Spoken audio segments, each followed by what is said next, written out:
Slava lui Dumnezeu stă în ascunderea lucrurilor, iar slava împăraților stă în cercetarea lucrurilor. Proverbele 25, versetul 2.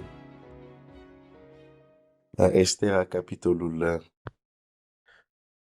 capitolul 1 și versetul 10. Estera, capitolul 1, versetul 10. A șaptea zi, pe când inima împăratului era veselă de vin, a poruncit lui Mehuman, Bista, Arbona, Bicta, Abacta, Zetar și Carcas, cei 7 fameni care slujeau înainte împăratului Ahasveros. Oprim aici, azi dimineață.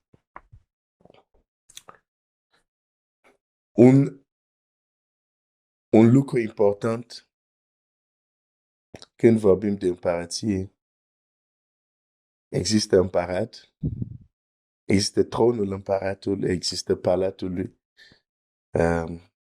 sau palatele.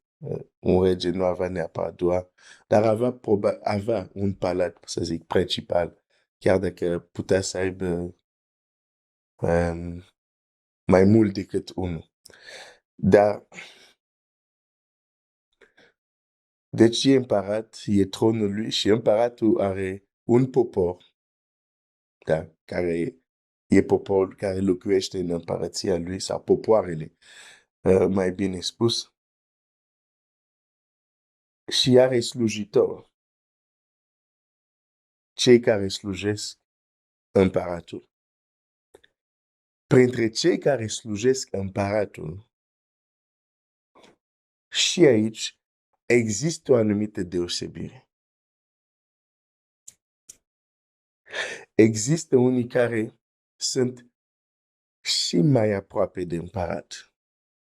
De exemplu, când cartea începe și Biblia vorbește la versetul 3, în al 3-lea an al domniei lui a dat un ospăț tuturor domnitorilor și slujitorilor săi, capetenilor, știrilor, peșilor și mezilor, mai mari și cap ținuturilor s-au strâns înaintea lui. Și ei slujau, erau slujitori împăratului. Dar în versetul 10 descoperim o categorie mai deosebită de slujitor a împăratului. Pentru că se spune despre ei fameni care slujau înainte împăratului, altă versiune, în prezența împăratului sau înaintea feței împăratului.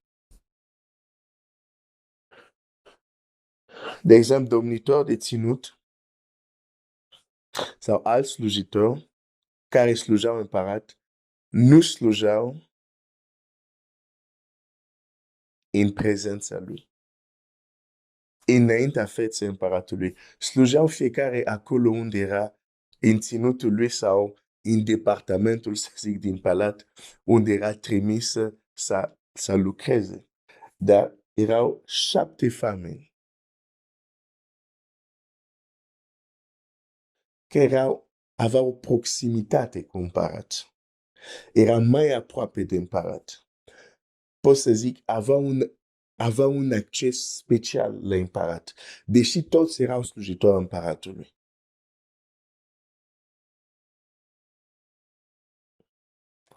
De exemplu, sunt copii al lui Dumnezeu care se gândesc,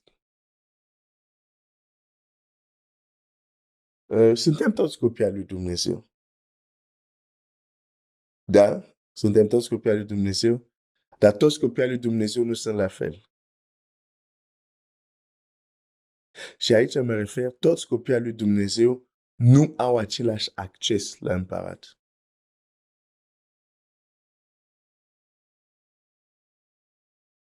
Nu că Dumnezeu este partinitor,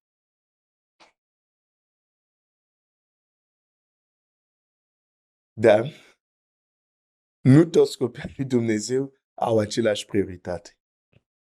Pentru unii Dumnezeu este E important, dar nu este prioritatea peste priorităților. Iar pentru unii, e chiar o prioritate. Și asta face o diferență. Deci când suntem împreună, suntem toți copii al lui Dumnezeu, da, suntem toți, dar există deosebiri.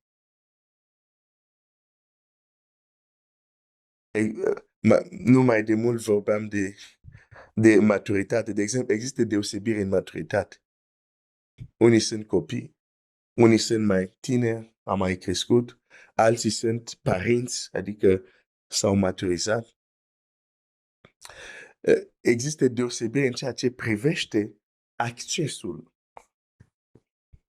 înaintea lui Dumnezeu.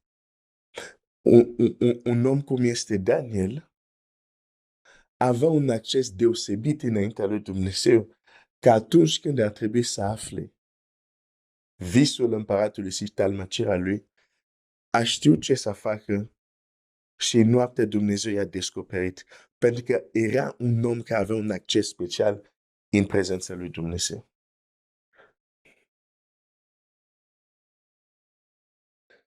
Acum, noi suntem în nou legământ. În nou legământ, perdeaua care despartea locul sfânt de locul preasfânt a fost rupt și Biblia ne spune avem o intrare liberă în Sfânta Sfintelor. O intrare liberă în acea prezență deosebită a lui Dumnezeu. Și dacă citim cu atenție în Noul Testament, suntem încurajați să intrăm.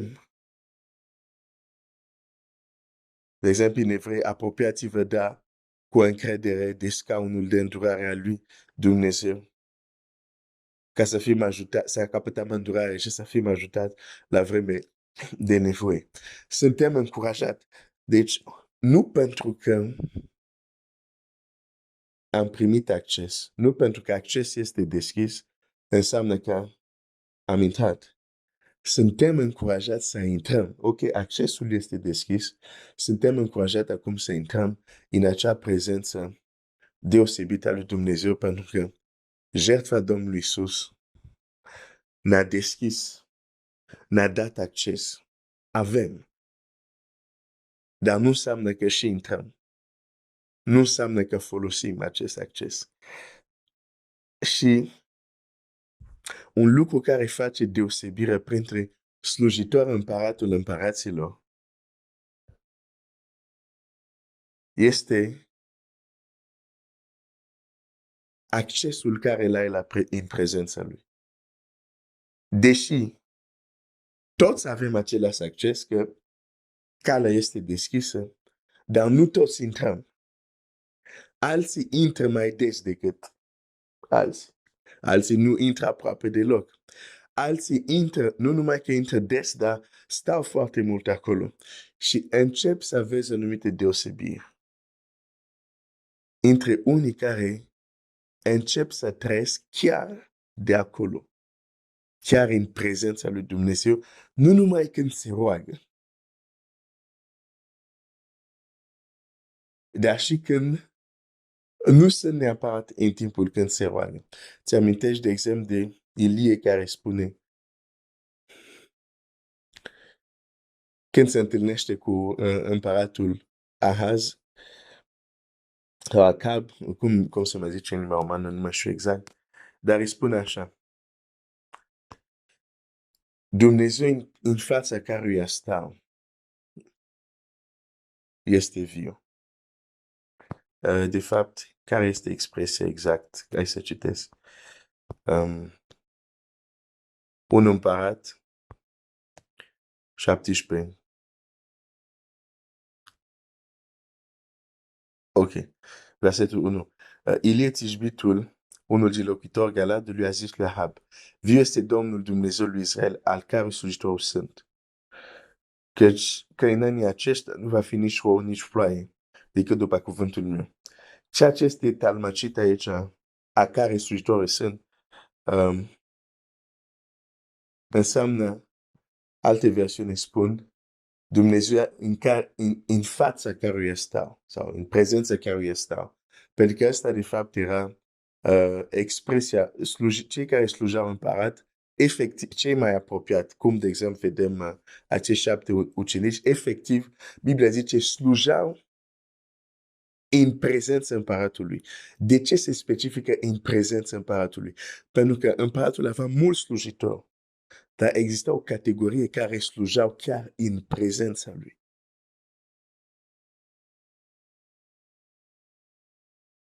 Și ei stăteau în prezența împăratului. Și când împăratul avea nevoie de ceva, spunea un cuvânt, dădea, să zic, ceva care trebuia făcut, le trimitea să facă ceva, cum citim, de exemplu, acum, o să le trimită să cheme pe Estera, nu pe Estera, pe Vasti. Dar ei stăteau în prezența împăratului, slujau în prezența împăratului. De exemplu, cel bucătar împăratului, el nu e considerat că slujea în prezența împăratului. Slujea împăratului, dar nu în prezența lui. Cum să spun? Domnitori care au venit din ținuturile slujau împăratului, dar nu slujau în prezența lui. E o deosebire. Dar noi acum, în Noul Testament, ar trebui să fim toți să slujim, să intrăm în acea prezență și să slujim în prezența lui Dumnezeu. Ceea ce face deosebirea dintre oameni în împărație este accesul la prezența lui Dumnezeu. Și repet din nou, Domnul Iisus a plătit ca accesul să fie liber. Dar mulți nu căutăm să intrăm în acea prezență, chiar dacă accesul este liber. Dar asta face o mare deosebire. Există unii, pentru că prin practică, prin cotidianul, intră zi de zi în acea prezență. Când ei se confruntă cu anumite situații, ei spun, ok, să dăm puțin timp, exact cum a făcut Daniel. Se duc, intră în prezența lui și ei știu că acolo o să găsească rezolvarea negreșit.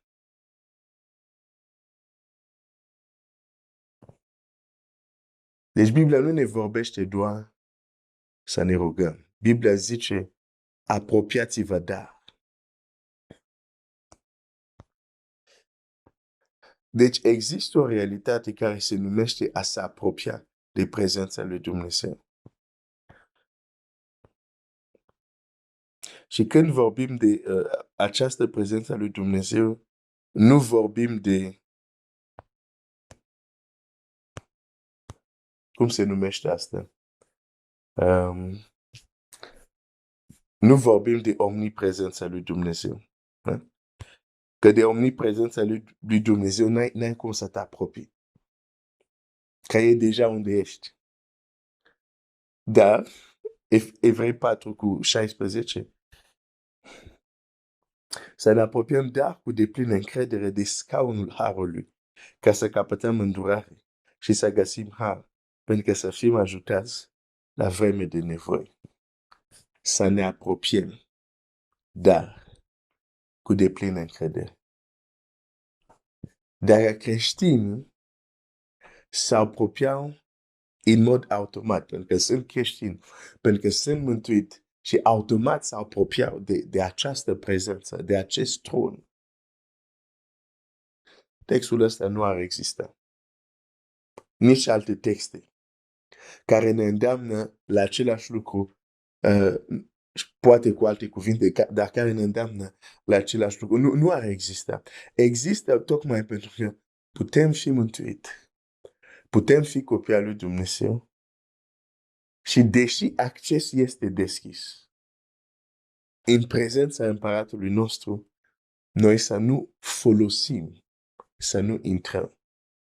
Și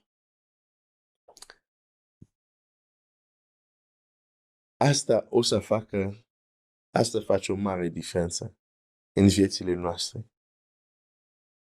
Cât acces efectiv avem în prezența lui Dumnezeu. Astăzi o să mă opresc aici, dar nu am terminat. Va trebui să ne ducem în Scriptura și să vedem anumite realități sau adevăruri când vorbim de prezența lui Dumnezeu. Să nu punem tot în același oală, dar să deosebim că de fapt există prezența și prezența. Dar azi mă opresc aici. Dumnezeu să te binecuvinteze.